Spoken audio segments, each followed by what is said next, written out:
ಮನೋವಿಹಾರಿಣಿ.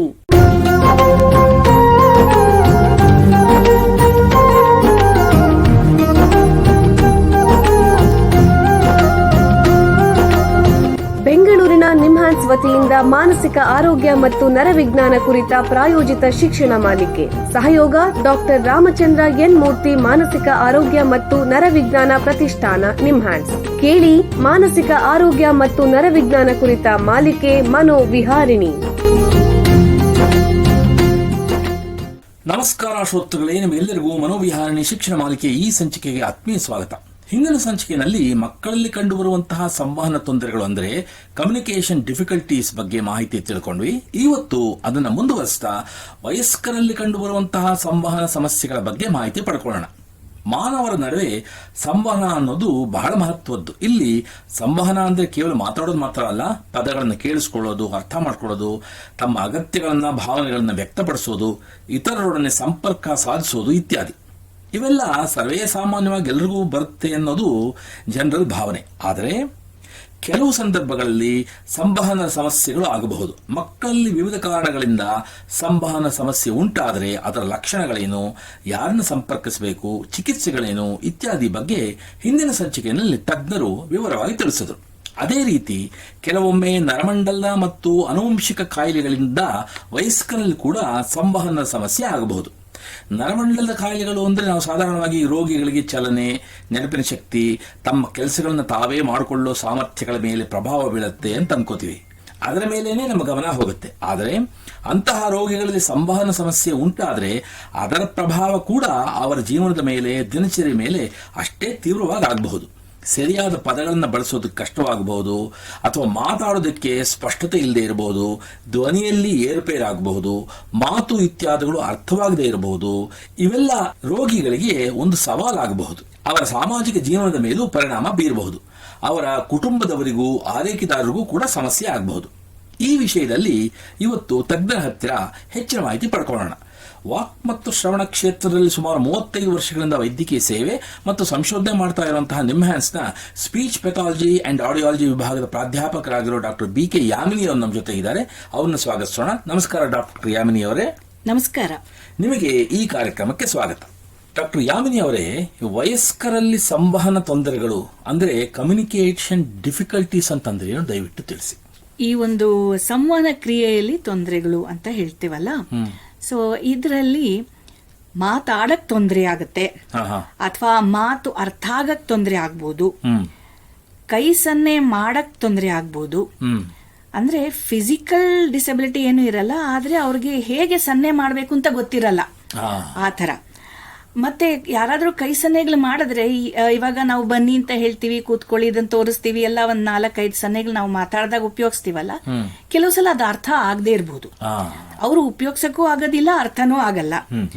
ಆಮೇಲೆ ಈ ಓದು ಬರಹ ಯಾರಿಗ್ ಬರುತ್ತೋ ಅವರಲ್ಲಿ ಈಗ ಓದಕ್ ಆಗದೆ ಇರ್ಬೋದು, ಏನೋ ಅಕ್ಷರ ಗೊತ್ತಾಗ್ಲಿಲ್ಲ ಅಥವಾ ಪದಗಳು ಗೊತ್ತಾಗ್ಲಿಲ್ಲ. ಕನ್ನಡಕ ಹಾಕೊಂಡಿರ್ತಾರೆ, ಆದ್ರೆ ಅದು ಹೇಗೆ ಅಂತ ಗೊತ್ತಾಗಲ್ಲ, ಬರೆಯಕ್ಕಾಗಲ್ಲ, ಸೊ ಪದಗಳು ಬರೋದಿಲ್ಲ. ಏನ ಒಂದ್ ಅಕ್ಷರ ಬದಲು ಇನ್ನೊಂದು ಅಕ್ಷರ ಯೂಸ್ ಮಾಡಿ ಪದಗಳು ಬರಿಬಹುದು, ವಾಕ್ಯಗಳು ಬರಿಬಹುದು, ತಪ್ಪಾಗಿ ಬರಿಬಹುದು. ಸೊ ಈ ತರದೆಲ್ಲ ಕಂಡು ಬರುತ್ತೆ ಇದರಲ್ಲಿ. ಇದನ್ನ ಒಟ್ಟಾರೆ ಸಂವಹನದ ಸಮಸ್ಯೆಗಳು ಅಂತ ಹೇಳ್ತೇವೆ. ಹೌದು. ನಮಗೆ ಸಿಕ್ಕಿರೋ ಮಾಹಿತಿ ಪ್ರಕಾರ ಕೆಲವೊಮ್ಮೆ ಕೆಲವು ನರಮಂಡಲದ ಕಾಯಿಲೆಗಳಿರುತ್ತೆ. ಆ ಕಾಯಿಲೆಗಳಿರುವಂತಹ ವಯಸ್ಕರಲ್ಲಿ ಆ ಕಾಯಿಲೆಯಿಂದ ಅವರ ಸಂವಹನದ ಮೇಲೆ ಪರಿಣಾಮ ಬೀರುತ್ತೆ. ಇಂತಹ ನರಮಂಡಲದ ಕಾಯಿಲೆಗಳು ಯಾವ ರೀತಿ ಪರಿಣಾಮ ಬೀರುತ್ತೆ, ಯಾವ್ಯಾವ ಕಾಯಿಲೆಗಳಿವೆ, ದಯವಿಟ್ಟು ತಿಳಿಸಿ. ಇವಾಗ ಯಾವ ಕಾಯಿಲೆ ನಮ್ಮ ತೊಂದರೆ, ಈ ತರ ಒಂದು ಸಂವಹನ ಕ್ರಿಯೆಗೆ ತೊಂದರೆ ಆಗ್ಬೋದು ಅಂತಂದ್ರೆ, ಒಂದು ಲಕ್ವ, ನಾವು ಕೇಳಿದೀವಿ ಇದನ್ನ, ಸ್ಟ್ರೋಕ್ ಅಂತಾರೆ ಅದಕ್ಕೆ.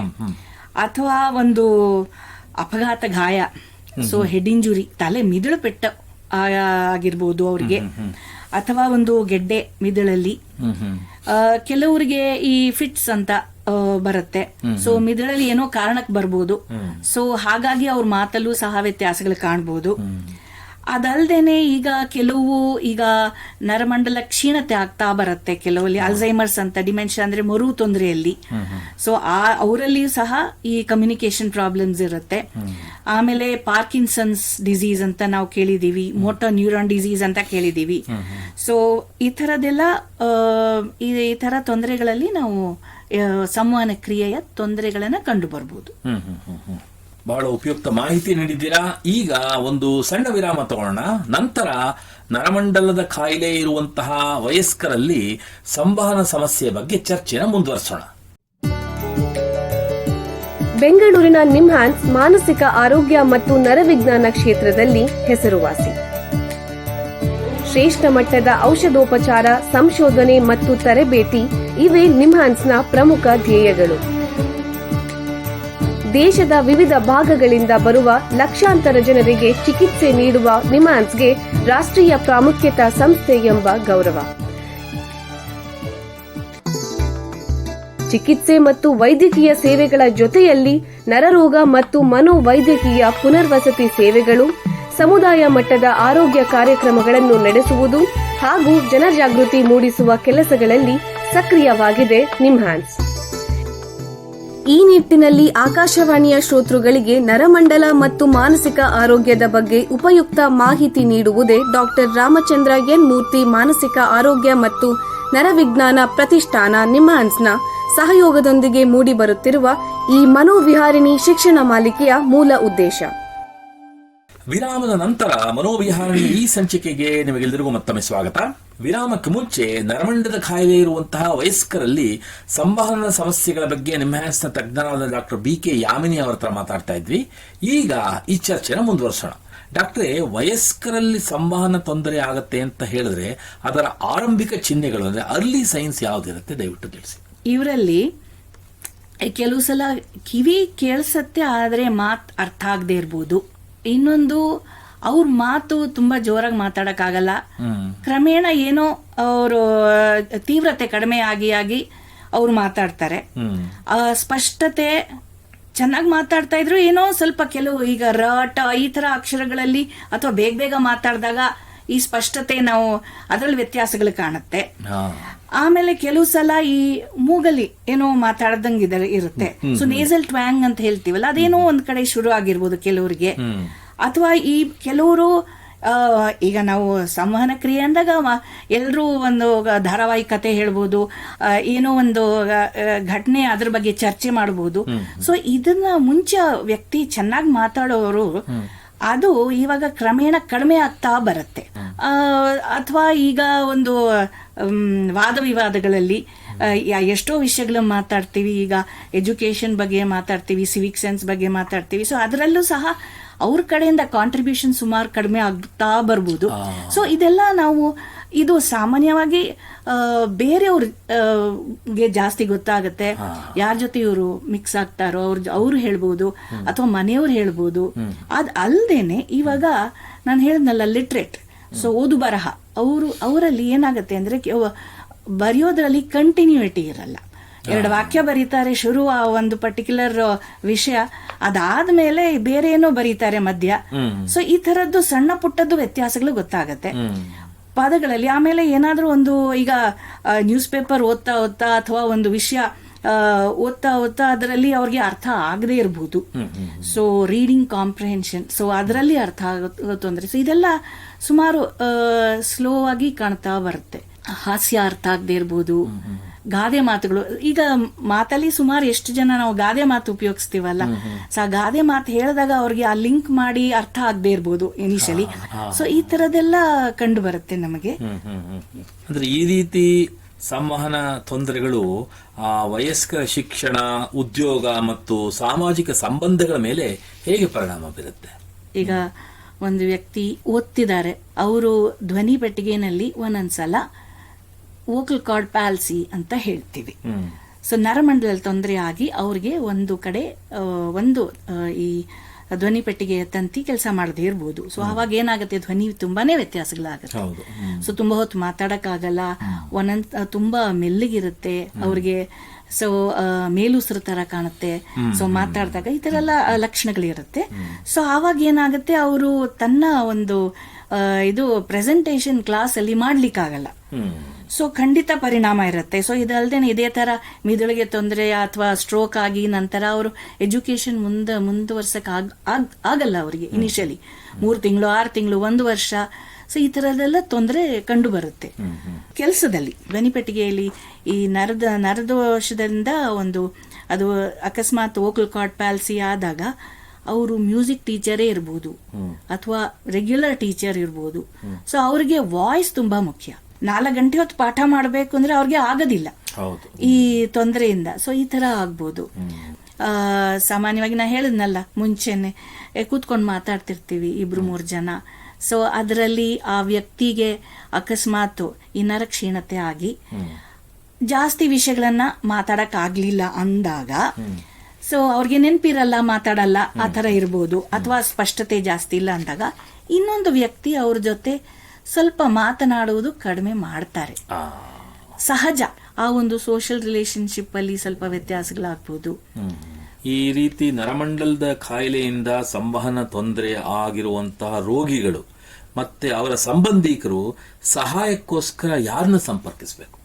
ಮೊದಲು ಈ ನರರೋಗ ಅಲ್ವಾ, ಸೊ ಹಾಗಾಗಿ ಫಸ್ಟ್ ನ್ಯೂರಾಲಜಿಸ್ಟ್, ನ್ಯೂರೋಸರ್ಜನ್ ಅಥವಾ ಸೈಕ್ಯಾಟ್ರಿಸ್ಟ್ ನ ನೋಡಿದ ನಂತರ ಆಮೇಲೆ ಅವರು ವಾಕ್ಶ್ರವಣ ತಜ್ಞರನ್ನ ನೋಡ್ಬೇಕು. ಅವರು ಪರಿಶೀಲನೆ ಮಾಡಿ ಈ ತೊಂದರೆ ಏನ್ ಕಾರಣ ಇರಬಹುದು ಅನ್ನೋದನ್ನ ನೋಡಿ ಅವ್ರಿಗೆ ಡೀಟೇಲ್ ಆಗಿ ಹೇಳ್ತಾರೆ. ಸೊ ಹೇಳಿ ಲಿಂಕ್ ಕೊಡ್ಬೇಕಲ್ವಾ. ಸೊ ಈ ಮಾತನ್ ತೊಂದರೆಗೂ ಮತ್ತೆ ಅವ್ರಿಗೆ ಏನಾಗ್ತಿದೆ ಅನ್ನೋದನ್ನೆಲ್ಲ ಲಿಂಕ್ ಮಾಡಿ ಫಸ್ಟ್ ಅವ್ರಿಗೆ ಅರ್ಥ ಮಾಡಿಸ್ಬೇಕು ಫ್ಯಾಮಿಲಿಗೆ. ಸೊ ಅದು ಮೊದಲ ಹಂತ. ಅದಾದ್ಮೇಲೆ ಏನ್ ಮಾಡಬಹುದು ಅನ್ನೋದನ್ನ ಹೇಳ್ತಾರೆ. ಈ ರೋಗಿಗಳಿಗೆ ಸಹಾಯ ಮಾಡೋದಲ್ಲಿ ಈ ವಾಕ್ ಮತ್ತು ಭಾಷಾ ಚಿಕಿತ್ಸೆ ಯಾವ ಪಾತ್ರ ವಹಿಸುತ್ತೆ, ದಯವಿಟ್ಟು ತಿಳಿಸಿ. ಲಕ್ವಾ ಆದ ನಂತರ ಅವ್ರಿಗೆ ಮಾತು ತೊಂದರೆ ಆಗುತ್ತೆ. ಸೊ ಮಾತು ಅರ್ಥ ಆಗಕ್ಕೆ ತೊಂದರೆ ಆಗ್ಬಹುದು ಅಥವಾ ಮಾತಾಡಕ್ಕೆ ತೊಂದರೆ ಆಗ್ಬೋದು. ಉದಾಹರಣೆ ಕೊಡ್ತಾ ಇದ್ದೀನಿ. ಸೊ ಅದರಲ್ಲಿ ಕೆಲವು ನಿಯಮಗಳಿರುತ್ತೆ, ತರಬೇತಿಯ ನಿಯಮಗಳು, ತತ್ವಗಳಿರುತ್ತೆ. ಸೊ ಇದನ್ನ ಅವರು ಫಾಲೋ ಮಾಡಬೇಕು. ಸೊ ಇದನ್ನ ನಾವು ಟ್ರೈನಿಂಗ್ ಕೊಡ್ತೀವಿ ಅವರಿಗೆ. ಸೊ ಈ ತರ ಮಾಡಿ ಅಂತ ಬರೀ ರೋಗಿಗೆ ಅಲ್ಲ, ಬಟ್ ಅವರ ಫ್ಯಾಮಿಲಿ ಮೆಂಬರ್ಸ್ಗೂ ತಿಳಿಸ್ಕೊಡ್ತೀವಿ ಯಾವ ರೀತಿ ಅವ್ರು ಮಾಡಬೇಕು ಅನ್ನೋದನ್ನ.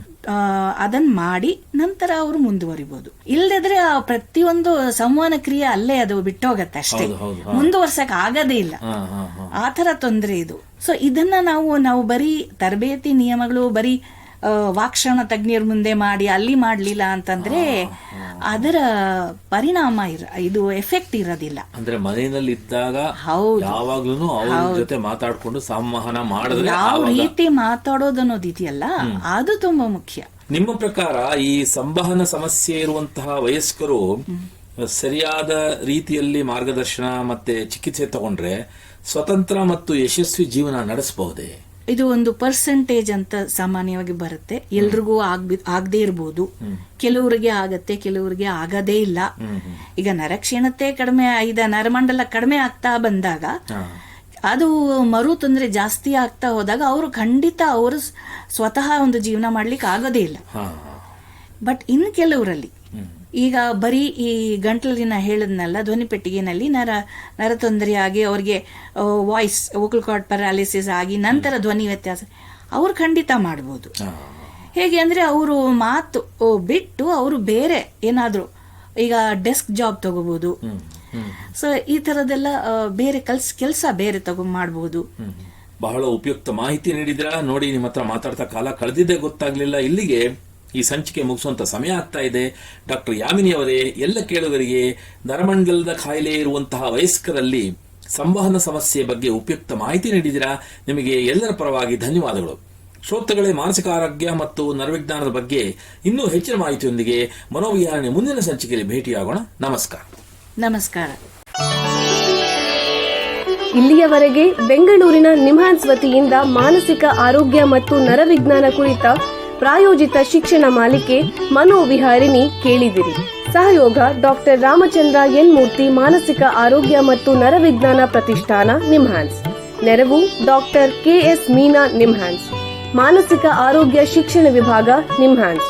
ಹಾಗೂ ನಿವೇದಿತಾ BS, ನಿಮ್ಹಾನ್ಸ್. ಸಂಗೀತ ಸಂಯೋಜನೆ K. ಕಲ್ಯಾಣ್. ಪರಿಕಲ್ಪನೆ, ನಿರೂಪಣೆ ಮತ್ತು ನಿರ್ಮಾಣ ಡಾಕ್ಟರ್ ಎಂ ಶ್ರೀನಿವಾಸ್ ಭರತ್ ನಿಮ್ಹಾನ್ಸ್. ನಿಮ್ಮ ಸಂದೇಶಗಳನ್ನು ಕಳಿಸಬೇಕಾದ ದೂರವಾಣಿ ಸಂಖ್ಯೆ 7891105524 7899105524. ವಾಟ್ಸ್ಆಪ್ ಸಂದೇಶಗಳು ಮಾತ್ರ. ಈ ಕಾರ್ಯಕ್ರಮದ ಮುಂದಿನ ಸಂಚಿಕೆ ಮುಂದಿನ ವಾರ ಇದೇ ಸಮಯಕ್ಕೆ ಮನೋವಿಹಾರಿಣಿ ಮಾಲಿಕೆಯಲ್ಲಿ.